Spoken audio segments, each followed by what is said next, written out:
여러분, 화성의 지표면에 거대한 얼굴 조각상이 있다는 사실 알고 계셨나요? 믿기 힘드시겠지만 화성의 지표면에는 거대한 얼굴 조각상은 물론 곰의 얼굴을 한 지형도 있고 피라미드와 같은 건축물도 있습니다. 이스터 섬의 모아이 석상과 닮은 조각상과 건축물들의 정체는 무엇일까요? 그 존재에 대해 알아보기 위해서는 화성에 대해 한 발짝 더 다가가 봐야 합니다. 지금부터 바로 알아보겠습니다. 태양계의 수많은 행성 중 화성만큼 인류의 관심을 많이 받는 행성은 없습니다. 화성은 달을 제외하고 인류의 가장 많은 탐사가 이루어진 행성인데요. 탐사를 위해 우주선을 발사한 횟수가 50번 가까이 된다는 사실이 그걸 증명할 겁니다. 물의 존재가 확인되었고 테라포밍의 가능성이 가장 유력하며 지구에 큰 문제가 생겼을 때 인류의 새로운 터전으로 가장 먼저 꼽히기도 하죠. 그렇기 때문에 수많은 화성의 실제 사진들이 존재하고 과학자들은 그 비밀을 풀기 위해 지금도 연구 중입니다.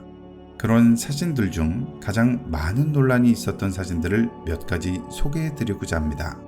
첫 번째는 화성의 인면함입니다. 1976년 탐사선 바이킹이 화성의 지표면을 관측하고 한 장의 사진을 지구로 보내왔습니다. 사진은 놀랍게도 사람의 얼굴을 하고 있었는데요. 그 모습은 마치 이스터 섬의 모아이 석상과 흡사했죠. 사람들은 이를 사이도니아 얼굴이라 부르며 화성에 외계 문명이 있다고 믿거나 과거에 고대 문명이 존재했다고 주장했죠. 그 뒤 이 사진의 영향을 받아 미션 투 마스라는 영화가 만들어지기도 했는데요. 하지만 20여 년 뒤인 1998년 화성 궤도선 마스 글로벌 서베이어에 의해 그 비밀이 풀리게 되었습니다. 화성의 인면함이라고 불리던 존재가 그냥 바이사님이 밝혀진 것이죠.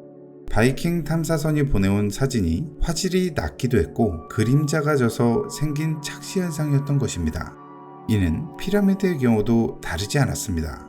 인면함과 그리 멀지 않은 곳에 위치한 D&M 피라미드, 사람들은 인공적인 건축 행위가 아니면 정확한 오각형의 형태와 능선이 나올 수 없다며 화성 고대 문명의 가능성을 주장했습니다. 하지만 이 또한 단순 착시 현상이었음이 밝혀졌죠. 두 번째로 논란이 됐던 사진은 2004년 발사된 스피릿 로버에 의해 촬영된 여성의 형체입니다. 여성이 손을 앞으로 뻗어 걷고 있는 듯한 모습을 하고 있죠. 하지만 이 또한 단순한 바위로 밝혀졌습니다. 확대를 내서 보면 얼핏 사람의 형태이지만 원본 사진을 자세히 본다면 진실을 바로 알 수 있습니다. 사람이라고 하기에는 크기가 매우 작기 때문이죠. 2012년 큐리오시티가 화성에 도착했을 때 미상의 물체를 포착해 알려오기도 했습니다. 플라스틱 포장지 같아 보이기도 했죠. 황량한 화성에는 어울리지 않는 물체이기에 처음에는 과학자들도 크게 당황했는데요. 하지만 얼마 지나지 않아 진실이 밝혀집니다. 이 물체는 큐리오시티의 몸체에서 나온 플라스틱 조각이었는데요. 극심한 대기 마찰열을 견디며 착륙하면서 몸체에 큰 충격이 가해지게 되었고 그 과정에서 몸체에 플라스틱이 튕겨져 나온 것이었죠. 참고로 큐리오시티는 지금 이 순간에도 기체에 조금씩 문제가 생기고 있습니다. 2014년에는 바퀴가 손상을 입기도 했고 2018년에는 자료 전송 시스템에 문제를 겪기도 했습니다. 하지만 현재는 문제를 잘 해결해서 탐사 임무를 원활히 수행 중이죠. 지금까지 화성의 지표면에 존재하는 기묘한 사진들을 함께 살펴보았습니다. 하지만 대부분 단순한 착시 현상이거나 끼워 맞추기식의 음모론이었는데요. 그렇다면 이런 흔적들이 무의미하기만 할까요? 과학자들의 의견은 달랐습니다. 그건 바로 화성에 있을 물의 존재 때문인데요. 지금부터 화성의 물에 대해 알아볼 텐데요. 지금 바로 알아보겠습니다. 화성은 인류의 가장 많은 관심을 받는 행성입니다. 그렇기에 수많은 궤도선과 탐사 로봇들이 관측을 이어가고 있는데요. 나사에서는 현재까지 5대의 탐사 로봇을 보냈고 그중 큐리오시티와 퍼서비어런스는 여전히 현역으로 화성 탐사를 이어나가고 있죠. 과학자들은 인면함이나 피라미드 같은 존재를 부정하지만 화성에 생물이 살았을지 모른다는 사실은 부정하지 않습니다. 그 이유는 화성의 물 때문인데요. 지금은 그저 붉게 보이는 황량한 행성이지만 화성에는 과거 물이 존재했었습니다. 그리고 지금도 존재하고 있을 가능성이 높습니다. 지표면에 물이 없어진 이유에 대해서는 많은 주장들이 있지만 약한 자기장으로 인해 태양풍을 막지 못했고 그 결과 물이 대기 중으로 날아갔다는 주장이 지배적입니다. 그렇다고 모든 물이 없어져 버린 것은 아닙니다. 지표면에는 존재하지 않지만 일부 극지방과 표면 아래 얼음 상태로 존재하는 것이죠. 2008년 나사에서 화성의 물 흔적 발견을 공식적으로 발표하기도 했습니다. 물로 인한 지형, 물에 의해 만들어지는 광석 등 화성의 물 흔적에 대한 증거는 충분한 상태입니다. 그렇다면 현재는 흔적만 남기고 모두 말라버린 걸까요? 거기에 반하는 연구 결과가 2015년에 발표됐습니다. 조지아 공대 소속 과학자들이 네이처 지오사이언스에 화성에 액체 상태의 소금물 개천이 있다고 발표한 것이었죠. 이러한 지형을 RSL이라고 하는데 이 소금물은 영하 23도 이상으로 올라가면 생겼다가 사라진다고 하는데요. 스펙트럼을 분석한 결과 나트륨과 마그네슘이 포함되어 있어 영하 23도까지 내려가도 얼지 않을 수 있다고 밝혔습니다. 하지만 이런 주장들도 화성에서 채취된 물질을 지구에서 직접 분석하기 전에는 진실을 밝히기 힘들 것으로 보입니다.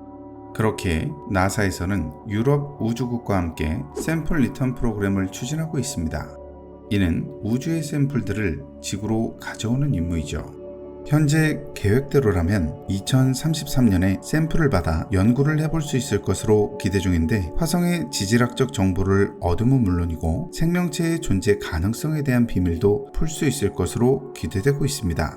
일각에서는 예측하지 못한 성분이 지구를 오염시킬 수도 있다고 주장하지만 화성의 생태계를 조사하기 위해서는 필수적인 과정이라고 생각됩니다.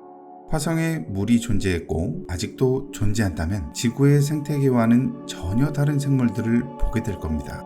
우리와 같은 지적 생명체일 가능성은 낮지만 화성이라는 닫힌 생태계에서 존재하는 새로운 존재들을 맞닥뜨리게 될 텐데요. 물은 생명의 원천이고 우리가 지금껏 접한 모든 생명체는 탄소 기반이니 전혀 가능성이 없는 이야기도 아닌 것이죠.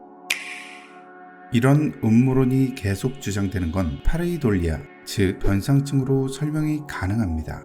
변상증이란 구름이나 연기 같은 불규칙한 형상을 보고 평소에 알고 있는 익숙한 모양을 연상시키는 현상을 말하는데요. 어렸을 적에 구름을 보며 배 모양 같다고 생각했다든지 칼 모양 같다고 생각했다든지 그런 경험이 한 번씩 있으실 겁니다. 그런 상상을 변상증이라고 할 수 있는 것이죠. 인간의 뇌는 패턴을 찾게 발달했는데 선 3개만 있어도 사람의 얼굴로 인식할 정도라고 합니다.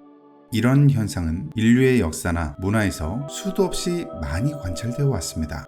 먼 과거에는 달에 토끼가 산다고 믿었었고 이런 바위가 누군가에게는 평범해 보일 수 있어도 누군가의 눈에는 인디언의 모습으로 보일 수도 있는 것이죠. 지금 보고 계시는 사진은 2013년 3월 교황 프란치스코 1세 선출 당시 하늘에서 포착된 구름의 사진인데요. 누군가는 교황 선출에 응답하는 신의 계시로 보았지만 누군가에게는 그저 재미있는 구경거리에 불과하죠. 그럼 이런 변상증이 인류의 불완전함을 알려주는 현상에 불과할까요? 아닙니다. 모호한 자극에서 유의한 어떤 것을 찾고자 하는 인류의 심리현상이 있었기 때문에 자연에서 도태되지 않고 살아남을 수 있었습니다. 현생 인류의 조상을 오스트랄로피테쿠스로 보면 그 생존 연대를 기원전 200만 년 전으로 보는 것이 현재 과학계의 정설인데요. 하지만 인류가 불을 사용한 것은 불과 수만 년에 불과하죠. 불을 사용하기 전에 인류는 현재와 달리 먹이사슬의 최하층에 머물렀습니다.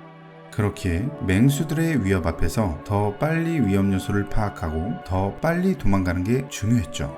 맹수의 완벽한 형태를 파악한 뒤 도망치려 해도 그때는 이미 늦었을지 모르니 말이죠. 자연에는 보호색 등으로 자신의 정체를 감추는 포식자들이나 맹수들이 질비했으니까요. 최적의 경고 신호음이라고 볼 수 있을 겁니다.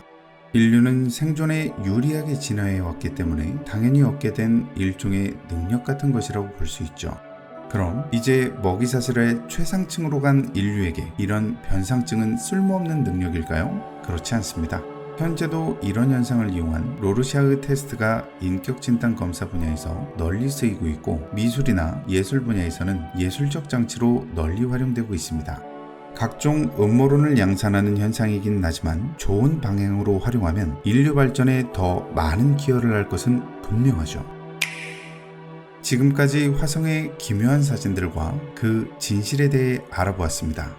단순한 해프닝들이었지만 그만큼 화성에 대한 사람들의 관심이 높다는 것을 알 수 있죠. 그리고 조금씩 밝혀지고 있는 진실들은 우리 인류가 화성으로 가는 순간에 조금씩 다가가고 있음을 말해주고 있을 겁니다. 언젠가는 화성에서 여러분과 함께하기를 바라며 오늘 영상 마치도록 하겠습니다. 좋아요와 구독은 제게 큰 힘이 됩니다. 영상 시청해주셔서 감사합니다.